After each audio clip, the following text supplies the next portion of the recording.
just cozy up to us. We've got your back. And the country ends up destroyed. Please, Taiwanese friends, look at a map, look at the breadth of the Pacific, understand what the U.S. government has been doing. It's not even about Taiwan. Let me ask about this, Joanna. Like the fact of the matter is that China is Taiwan's largest trading partner. The fact of the matter is that the Taiwanese government is called the Republic of China because it itself recognizes itself as a China, right? We have de facto two Chinese governments, right? We have a disagreement of who is the legitimate government. You have a disagreement of how to go forward, but how do you see the forces inside the Taiwanese body politic, the ROC body politic, acting with China, with the United States? Because we know that a majority of Taiwanese citizens is actually for the status quo. They don't want independence, they don't want reunification, they want status quo. What are your thoughts? So let me define what status quo is. I am 66 years old. The last time there were bombs fell on Kinmen was 66 years ago. So I recall, Pascal, you said once that we are de jure at war, but de facto in peace. And that's the status quo of Taiwan.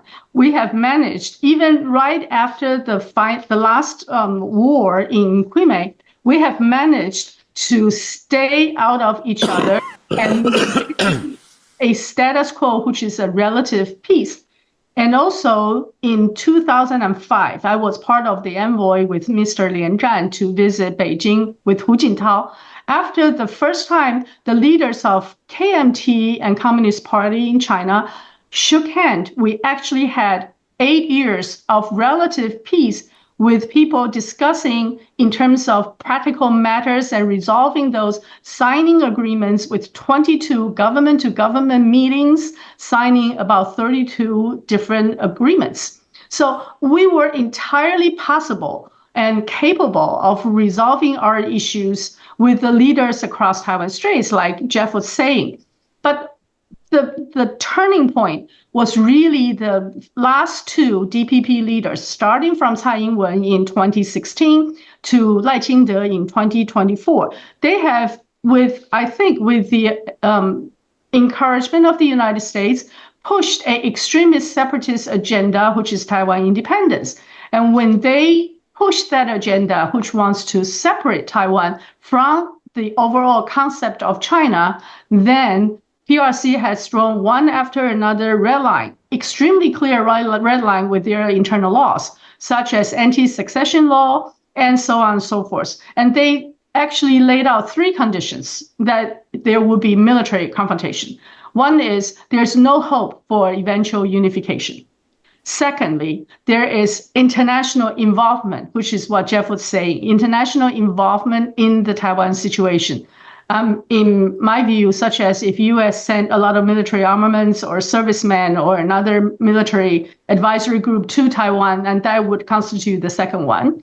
And the third one is there were no possibility and there is a strong push of Taiwan independence. So all three has a strong warning sign laid out for people in Taiwan. So if we are really looking at status quo, in the most recent election, DPP won 40% of the 70% of the people who voted. So you can use the broadest number. 28% of the people in Taiwan supported DPP, which is Lai Ching-te. And even smaller numbers supported his extreme separatist position. So less than 28%, I think the ones who support his extremist position is less than 10%. Unfortunately, our system, our structure, doesn't give us ability to check and balance the executive branch. We have 5 branches of government. If someone wins the presidency, they will control the executive branch. The control yuan, which is a sort of quasi-legal judicial, the judicial branch, because they have nomination right of all the Supreme Court justices, and also the ability to use their ability to have bureaucrats to select and use bureaucrats. So that's the 4th yuan. But the only branch, which is legislative branch, has no ability to check and balance the other 4 branches. Our legislative yuan doesn't have the true power of the purse string. We approve the budget, but we cannot give the authorization of using the money.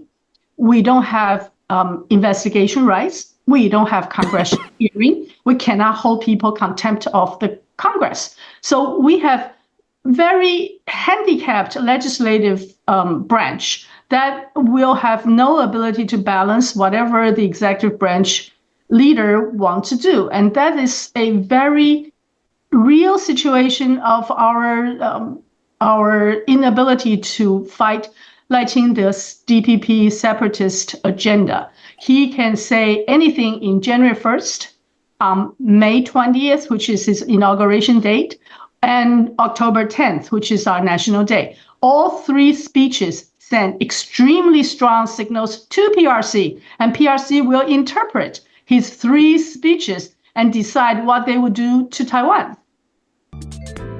偷偷告诉大家，我最近发现了新法宝 Royal Face 逆时奇迹系列，它有活肤露、全效精华，还有精华霜。尤其我皮肤比较偏干，所以我非常的注重保湿。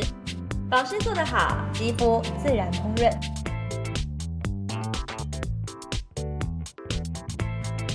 提亮肤色更年轻，抚平皱纹超有感，而且气色变好。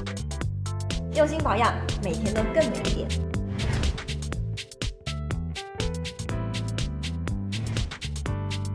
美吧！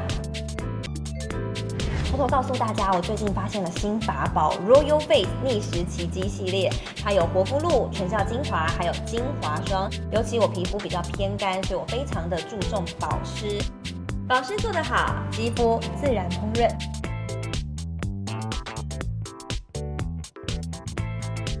提亮肤色更年轻，抚平皱纹超有感，而且气色变好。用心保养，每天都更美一点。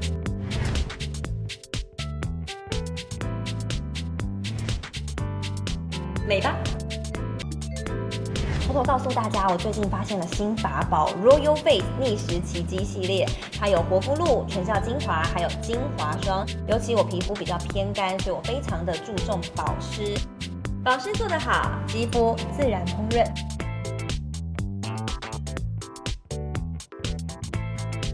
提亮肤色更年轻，抚平皱纹超有感，而且气色变好。用心保养，每天都更美一点。